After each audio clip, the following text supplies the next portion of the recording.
Hi friends, this is Dashrath. నేను పోయిన నెల చెప్పానండి, నా స్టేటస్ రూపంలో పెట్టాను. ఈ నెల 6వ తేదీ ఎస్ఎస్సి నోటిఫికేషన్ వస్తుందని చెప్పాను. దాంట్లో 6,000 పోస్టులు ఉంటున్నాయని కూడా నేను చెప్పడం జరిగింది. ఆ విధంగానే ఈ నెల 6వ తేదీ ఎస్ఎస్సి నోటిఫికేషన్ వచ్చింది. అందులో 6,000 పోస్టులు ఉన్నాయి. 6,000 పోస్టులు కూడా ఎల్డీసీకి సంబంధించిన పోస్టులు. ఏంటంటే అవి కూడా ఇంటర్ బేస్ మీద మాత్రమే ఉన్నాయి. దయచేసి గమనించండి. దీనికి పెద్ద చదువు కూడా ఏం అక్కర్లేదు. ఇంటర్మీడియట్ చదివి ఉన్నట్లయితే, జస్ట్ కొంచెం కంప్యూటర్ పరిజ్ఞానం కలిగి ఉన్నట్లయితే, ఈ రెండు గనక మీరు కలిగి ఉన్నట్లయితే ఈ SSC staff selection commission LDC పోస్టుకు మీరు అర్హులవుతారు. కాబట్టి ఒకవేళ మీరు ఎవరైనా ఇంటర్మీడియట్ చదివినట్లయితే కానీ, కంప్యూటర్ నాలెడ్జ్ ఈ రెండు కలిగినట్లయితే కనుక ఈ ఎగ్జామ్స్ కి అప్లై చేసుకోవచ్చు.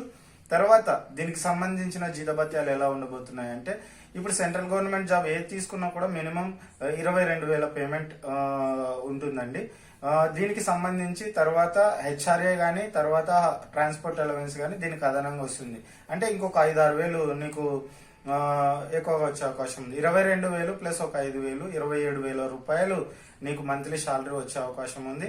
దయచేసి గమనించండి. ఎవరైనా సరే ఈ ఇంటర్మీడియట్ బేస్ మీద ఎగ్జామ్ రాయాలనుకున్న వాళ్ళు ఖచ్చితంగా ఏ గ్రూప్ అయినా సరే ఈ ఎగ్జామ్ కి అప్లై చేయవచ్చు. తర్వాత ఈ యొక్క ఎగ్జామ్ కు ఎటువంటి రాజకీయ ఒత్తిళ్లు గానీ, లేకోకుంటే ఎటువంటి పైరవీలు గానీ ఏవి కూడా జరగవండి. దయచేసి బాగా గమనించండి.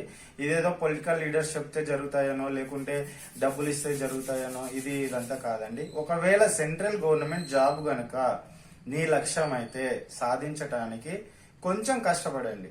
అదేంటంటే అథమెటిక్స్ కానీ, రీజనింగ్ కానీ, జనరల్ నాలెడ్జ్ కానీ, కరెంట్ అఫైర్స్ కానీ, మొత్తం ఇలా కొంచెం కష్టపడి ఏదైనా మీరు సాధించాలనుకుంటే ఈ జాబ్ కి మీరు అప్లై చేసుకోవచ్చు. తర్వాత జాబ్ అన్నది మన యొక్క సెల్ఫ్ కాన్ఫిడెన్స్ ని పెంచుతుంది. నువ్వు లక్షలు పెట్టి బిజినెస్ చేసినా కూడా ఈ రోజులలో నీకు సెల్ఫ్ కాన్ఫిడెన్స్ అనేది ఉండదు.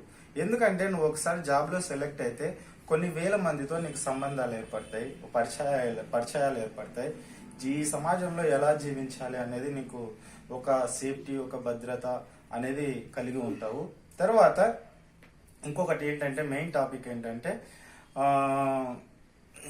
ఒకవేళ నువ్వు సెంట్రల్ గవర్నమెంట్ ఎంప్లాయీ అయితే, ఇప్పటికీ ఒకవేళ స్టేట్ గవర్నమెంట్ ఎంప్లాయీ కానీ, సెంట్రల్ గవర్నమెంట్ ఎంప్లాయీ కానీ మీరు అయితే, ఇన్ కేస్ మీరు 43 ఇయర్స్ వరకు ఎలిజిబిలిటీ ఉంటుంది. ఎలా 43 ఇయర్స్ వరకు ఎలిజిబిలిటీ ఉంటుందంటే, మీరు ఎన్ఓసి తీసుకోవాలి. ఎన్ఓసి అంటే no objection certificate. NOC certificate తీసుకొని మీరు ఒకవేళ మీరు చేసే సెంట్రల్ గవర్నమెంట్ ఉద్యోగం కానీ, స్టేట్ గవర్నమెంట్ ఉద్యోగం కానీ మీకు నచ్చకపోతే, ఈ ఉద్యోగానికి ఎల్డీసీ పోస్ట్ కూడా గవర్నమెంట్ ఉద్యోగులు కూడా ఎలిజిబిలిటీ ఉంది.